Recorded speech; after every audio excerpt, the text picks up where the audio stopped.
Hey folks, Tyler Edlin here. So I made a post in my community on YouTube a week ago showing some new art I was working on, and I asked if anyone had any questions in regards to the process or the image itself. By and far, the largest thing that came up was perspective. Second, composition. Third, color. And today we'll get into how and why I chose the shot design for this particular image, why I went about the color scheme, and a little bit of how I built it up. I tend to overlook perspective quite a bit when I'm making an image, and I definitely think that's because I've been doing it for so long. It's becoming more and more clear to me, particularly when I read over the Brush Sauce Discord's forum occasionally. Perspective is possibly one of the most feared aspects about learning to paint. But it's not the basic rules of perspective that I think are hard, it's the constant application of these rules to every bit of the painting that's hard. You'll need to have the patience to check the perspective, as I did, as the painting progresses, and take the time to fix it as need be. The good news that learning perspective is a lot like learning to mix colors. Initially you have to kind of think about it quite a bit, but with practice, it'll become increasingly instinctive and it'll feel very natural, soon enough. Alright, so let's first begin by going over a few of the basic terminology I'll be using. Viewpoint is the spot, or the point from which you, the artist, is looking and viewing a scene. Linear perspective is worked out according to this viewpoint. There is no right or wrong choice of that viewpoint. It is simply the first decision you make when beginning to plan your composition to figure out the perspective. A normal viewpoint is how an adult sees the world when standing up. When painting in a realistic style, this is the viewpoint you'd probably use because it's what we're accustomed to seeing. It's what looks the most natural or the most real. Now, for what I used in this scene, a low viewpoint. Now that is when you're looking up at a scene much lower than you normally would when standing up. For instance, if you were sitting in a chair, you'd crouch down into your heels, even lower to sit down. Sitting in the grass, of course, it's also the level from small children and how they see the world. And on the opposite end, you have a higher viewpoint when you're looking down onto a scene. This, of course, could be from a ladder, to on a hill, to a balcony on a tall building. The rules of perspective never change between normal, low, or high, and will apply the same in all these cases. What will change is what you see in the scene.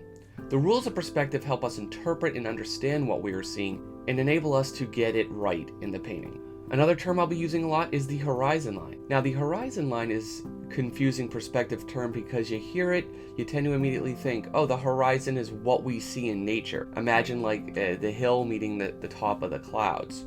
In a painting, the horizon line might be this if you're painting a landscape, but it's best to disconnect the two. Rather, when you hear the word horizon line, you want to think eye level line. I think that's a much better and much more appropriate term in many of these cases. The horizon line is this imaginary line used to create accurate perspective in an image.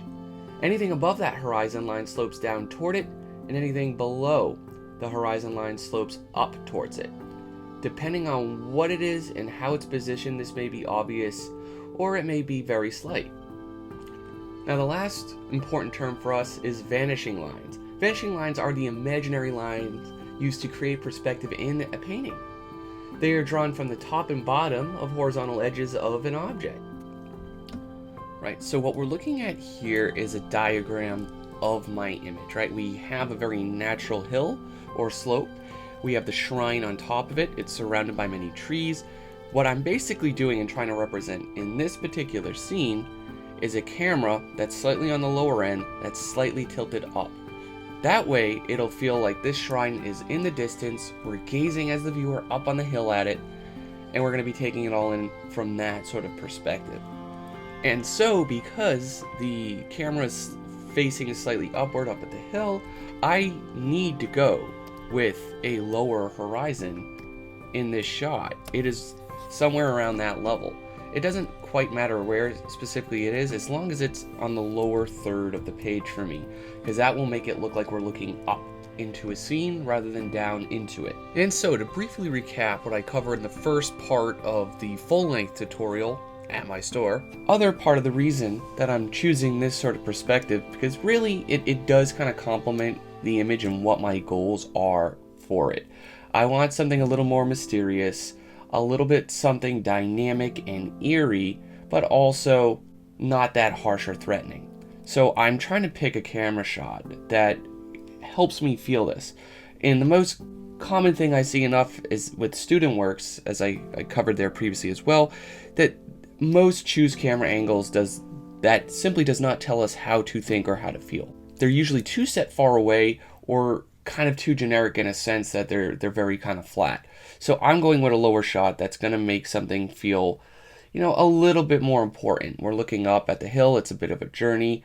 It's adding a little bit of mystery to it as well.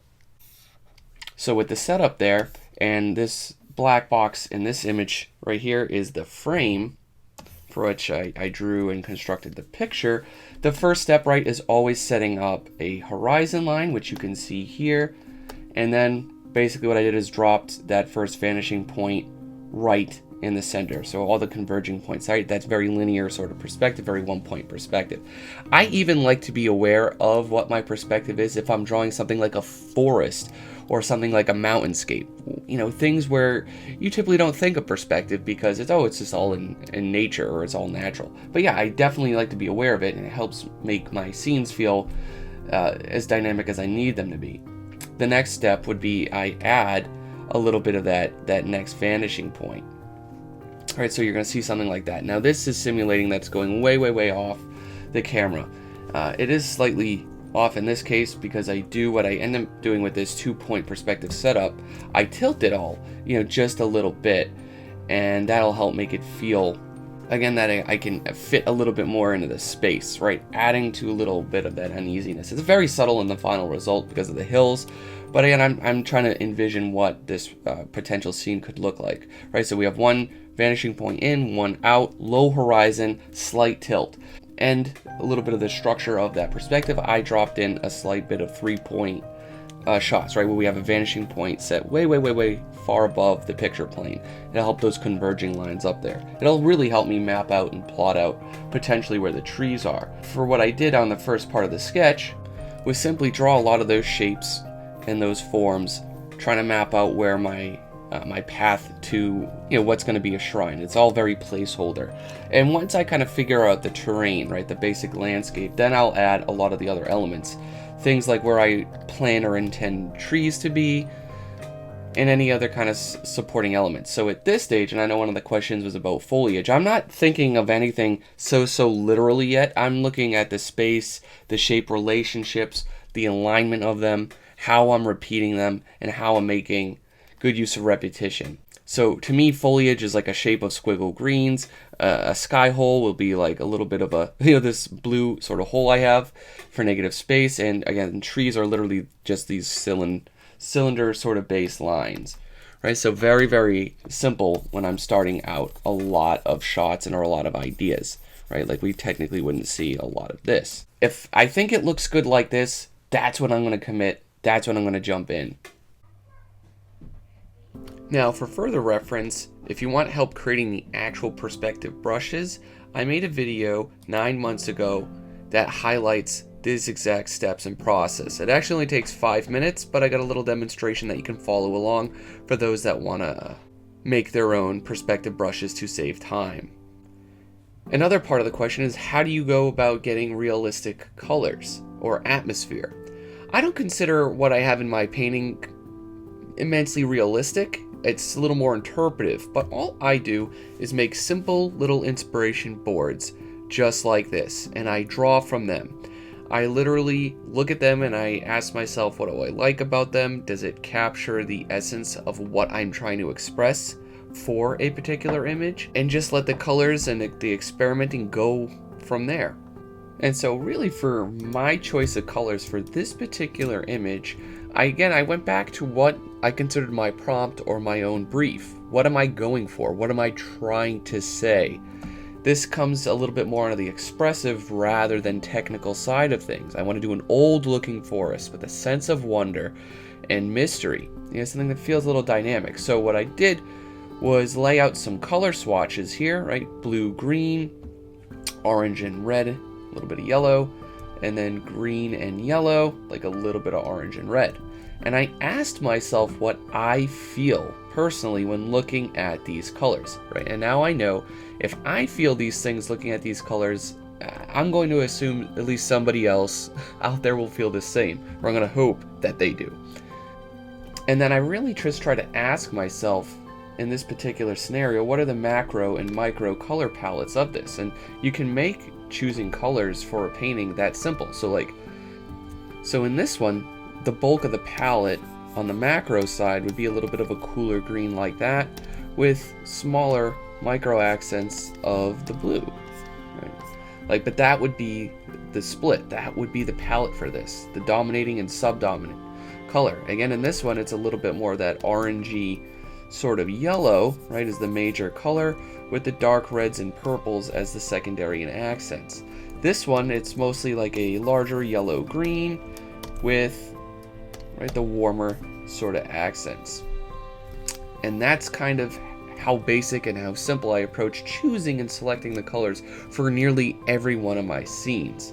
Having a dominant and subdominant color represent based off the feeling or emotion that I want to portray. There is no such thing as picking the right color or picking the wrong color. Again, that is a question I get fairly frequently. What is the right color to pick? It literally doesn't matter.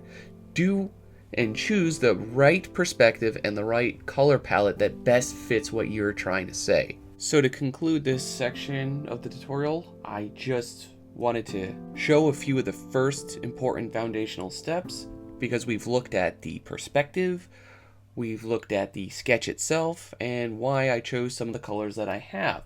So the first 5 minutes of my process looked like this. So I would toggle the perspective or the sketch on and off and just drop in as much of that main color as I can, which in my case is a warmer green. So I have massive shapes that I'm just grouping leaves as shapes. If I try to draw every individual shape or every individual leaf, it just would not work. So I'm thinking extremely on the simple side to get going. So if I kind of can get a sense for how things are looking like this, where I do the next step is kind of just refine that ever so slightly, as you can see.